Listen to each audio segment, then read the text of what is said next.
Hey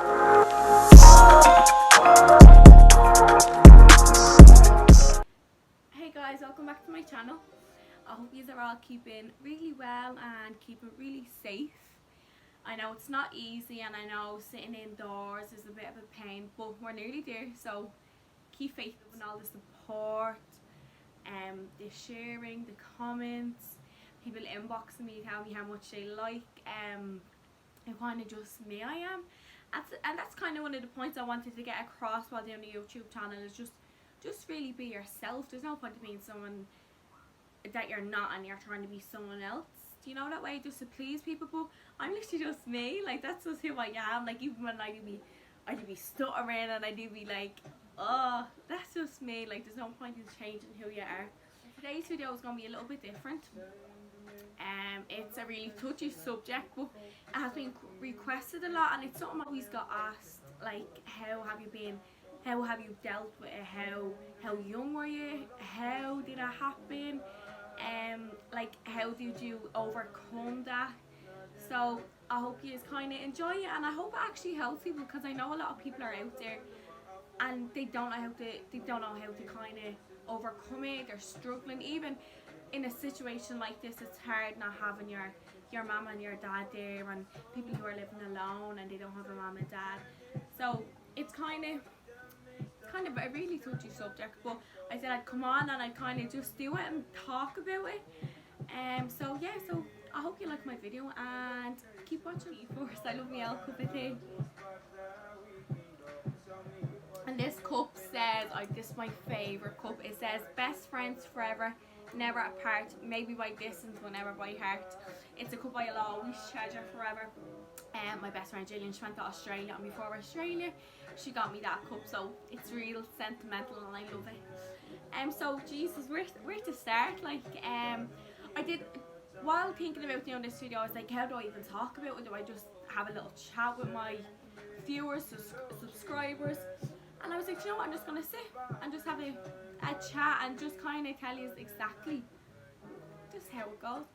So I was very young when my parents passed away. I was actually fostered at the age of 5 years of age, so I never really lived with my mum, but I really had I was like that, I had such a good bond with her. She was just an amazing woman. She didn't drink, she only smoked, she was just a down-to-earth person. She was just, did you ever meet one of those women and you're like, she's just, what you see is what you get, and she was just always fun, and she was gorgeous looking, she was really tan. She was actually the image of my little sister Francesca. She had gorgeous cheekbones. She was just, I just loved her so much.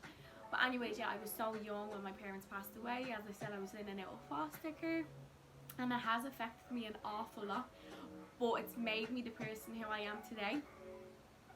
I get even so upset even thinking about it, I feel like crying. But I said I'm gonna come on and I'm not gonna get teary up, but it is hard not to. But anyways, so yeah, I was really young when I got put in foster care.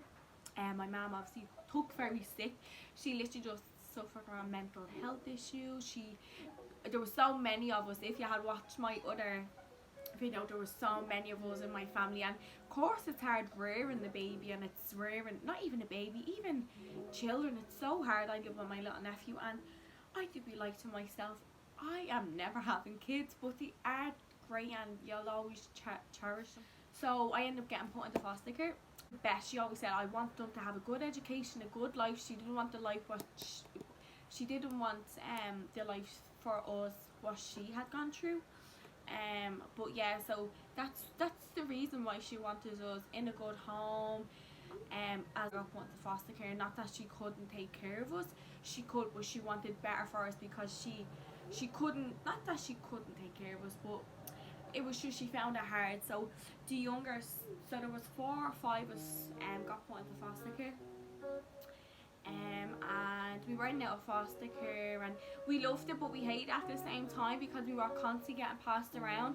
So I ended up getting placed in a permanent foster home. Permanent to be like 7 years in foster care. So I got put with my mum's best friend Lorraine right at the start, but it's living, like when you're small and when you're a teenager, it's like those parents find it hard to gradually build a relationship with you. Like I was a little bitch, I was so cheeky, I was just very out straight, and that's who I still am today. I just say it how it is. So I was a struggle to take care of. I got suspended from school, like all that had an impact on me because it was obviously very hard grasping to a new home, grasping to new relationships. But yeah, so anyway, so I lived there for 7-8 years, and obviously things went downhill. I'm not going to get into too much detail, as I said, it is personal. So things didn't obviously work. I got moved out to my uncle's house, and again I lived there for 7 years. Actually, I think I lived in Lorraine for 8 years. Anyways, it doesn't matter. I lived there for a number of years. Then I got moved out to my uncle's, and that was, I loved it. Like at the start, it was very hard again, grasping to a new culture and a way of living. I had to get placed in a new school, make new friends all the time. But it did me the world of good out there. I made so many friends out there. The school I got put in was really, really great. Like it was just great. But yeah, so I lived there for a number of years, and then I think I was 16. I was 4 years living there, and I never forget the day. I will never, till the day I die, forget this day. I was in town with my friend, doing a bit of shopping as you do. And I don't know, that day I just felt like something was going wrong because my mum hadn't been well, and I knew that. So I just felt like something was going wrong. I get to call off my Auntie Bernie, and I was like, hello, like, are you alright? I'm just nearly home now. Is everything okay? So she goes, you have to get home quick. I just want you home, she'd say on the phone. So I was like, wait, something's wrong. Do you ever get when you just know something is wrong? So me and my brother, I live with my brother, with my auntie, with my uncle and auntie. So I got in the car, and I was in the car in the back seat, and my auntie turned around and she held my hand, and she goes, your mum only has till tonight to live. And I swear it was, do you ever get when your heart goes and you get just a big lump in your neck? And I just broke down crying because we were still young. Like we were 16 and we were still young, and we didn't know what way to take. I was like, what? Because this was kind of out of nowhere. Like no one knew she was terminally ill. No one knew that, because the doctors always was like, no, it's just our breathing and our mental health. And so we were in the back seat, and I looked at my brother and he looked at me, and obviously we just broke down crying. Like it was very, very hard. So we were driving out to the hospital to see her, obviously, before she passed away. So we were driving out to the hospital, and we can just see my sisters running into the hospital. And it was good in a way, because the fact that all of us were together. So I went up to the hospital, and it's an image I'll never get out of my head. She was sitting there, and I haven't seen my mum in a few weeks. But she sat there, and she looked at me, and I looked at her, and we just gave each other a big hug. And I was just like, it was so...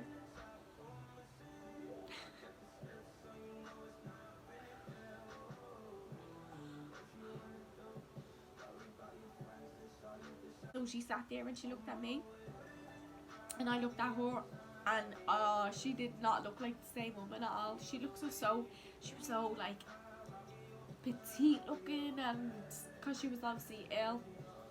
So everyone was just sitting around her and telling her everything was going to be okay, knowing the fact she wasn't going to be okay. She was going to obviously pass away soon. So yeah, so my mum was never stupid. She always knew when something was going wrong. So she was like, I know, I'm sick and I'm not going to make it. And we were like, no, you're at grand. Kind of just give her a little pep talk, tell her everything's going to be okay. And she obviously made it past that night. The doctor said she's going to go. The doctors told her that she had cancer, she had lung cancer. But she had it all over her body, and no one knew. Like, no one knew. So she must have had it for years. And days went by, and she was obviously, they had to give her morphine for her pain, and it was just a mix of emotions with everybody. My cousin's wedding was that week and everything, and I didn't want to leave her side. I always said where I was the one, I just always sat in the chair and I always held her hand, and I always rubbed her back and told her everything was gonna be okay, as you do, like. And it was my cousin's wedding that week, and my cousin's wedding that week, and she goes, "No, Steph, I want you all to go, just go." And my older sister obviously said we're overnight, and I felt so guilty even going and leaving her there. And she was like, "Don't feel guilty." She was like, "I'm gonna be fine. Go out to the wedding." So we obviously went to the wedding, and we had a good time, even though it was a good time in such a hard and awkward situation. So anyways, I went up to visit her straight after the wedding the next day. I never left her side. I always sat with her, just by her side. And it was the 21st of July, and the doctor was like, "I think you should all go into her and just obviously say your last goodbye." So I held her hand and I gave her a little kiss, and I goes, "I love you, and you're gonna be just fine." Obviously I had to keep saying that to her, so how much I loved her and told her how much I appreciated her, and I thanked her for everything she did for me, and that she did the best for us, and I told her that everything's gonna be okay and our kids are gonna do great in life and not to worry. And then I was holding her hand, and she took her last breaths, and I was holding her hand when that happened, and it made me like I smiled a little, and she's at peace now. I goes, that's the life, like that's where she had to be. It's just at peace, mental health, and obviously she was sick, so it was the most hardest day of my life I will experience ever. Like obviously a piece of my heart went with her. I like some days I'd sit there and think about her, and like I could be in work and I just stop and think, and I just get so emotional. It's just the one thing that I will never get overcome. Even when I have children in the near future, I will, like, it's just something I just cherish, and I look at them and I'd always want them to know how much of an amazing person she was. How did I get over that? It's likewise with my dad now. My dad passed away as well, and I didn't have such a good relationship. Not I didn't have a good relationship. He wasn't in the picture as much, but he was an amazing man. He was, and obviously he had his differences.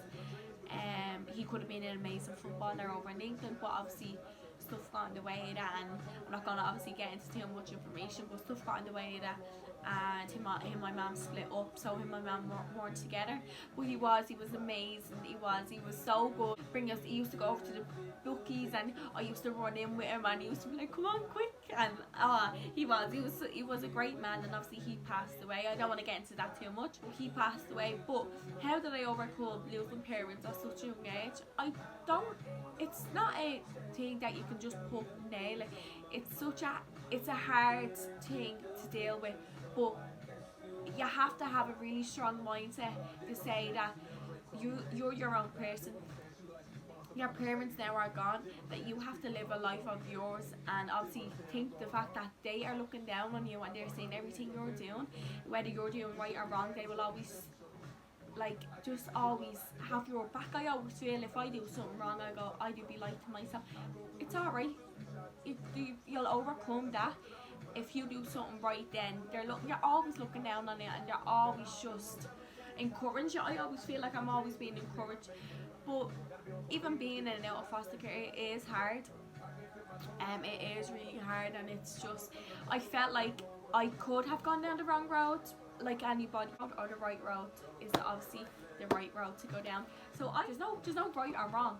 You obviously have obstacles you're gonna overcome, but I think I'm just a strong person. I'm a very strong mindset, and that's one of the reasons why I wanted to set up YouTube as well.